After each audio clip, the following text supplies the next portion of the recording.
this video, we're going to expand on some of the skills we taught in our early portrait lighting videos and show you how basic lighting setups can be used for photo or video, and introduce a few vocabulary terms. The techniques in this video are going to give you a basic setup to give your next video interview or photography portrait a classic look through lighting.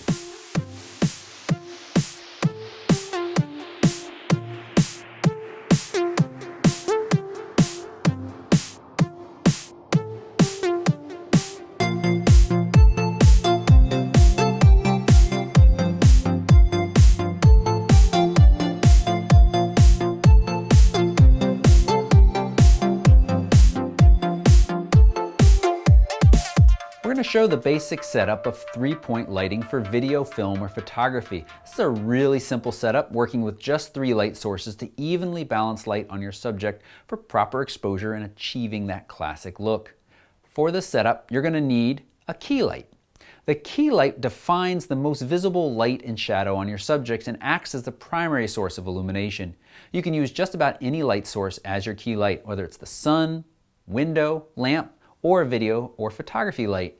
In this video, we're going to be using constant light sources. For a complete list of all of the gear we're using, you can look for a link right down below.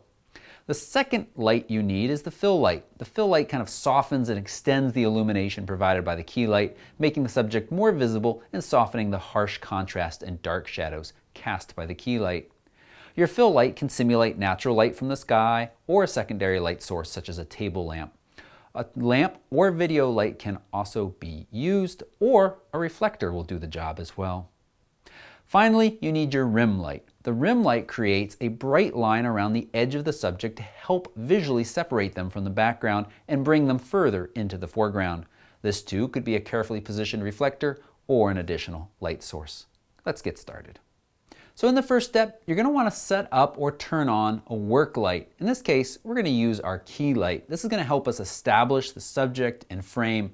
Now, bear in mind that this setup can be completed within 15 minutes with practice, but can take much longer depending on how much adjusting you need to do. So you want to make sure your subject is comfortable before beginning, or use a stand-in for practice until your talent arrives.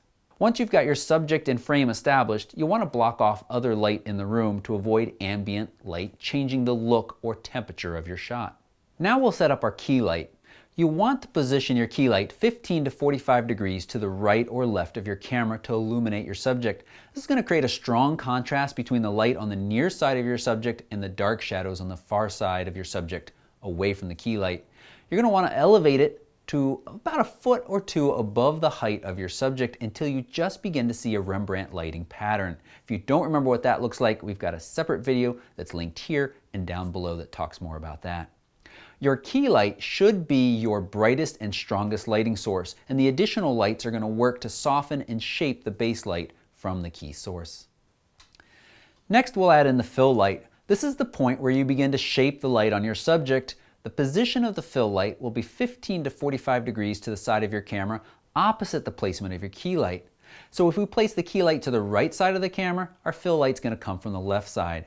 Your fill light will be about half as bright as your key light to soften those shadows cast by the key source without beginning to cast shadows of its own, which will often look unnatural and draw attention away from the subject. The fill light may be raised to the subject's height, but should remain lower than the key light. Adjust the height of the fill to see what appeals to you aesthetically. Alternatively, you can also bring in a reflector or bounce to act as the fill light, reflecting light from the key light back onto the subject to fill in those darker shadows. Lastly, we'll bring in our rim light. The rim light will be placed behind your subject across from the camera, just off frame, and raised above the subject at level with the key light. Adjusting the rim light to give a bright outline highlighting the top or side edge of your subject. The intensity of your rim light can be as bright as necessary to achieve the intensity of the highlight you want around the edge of your subject.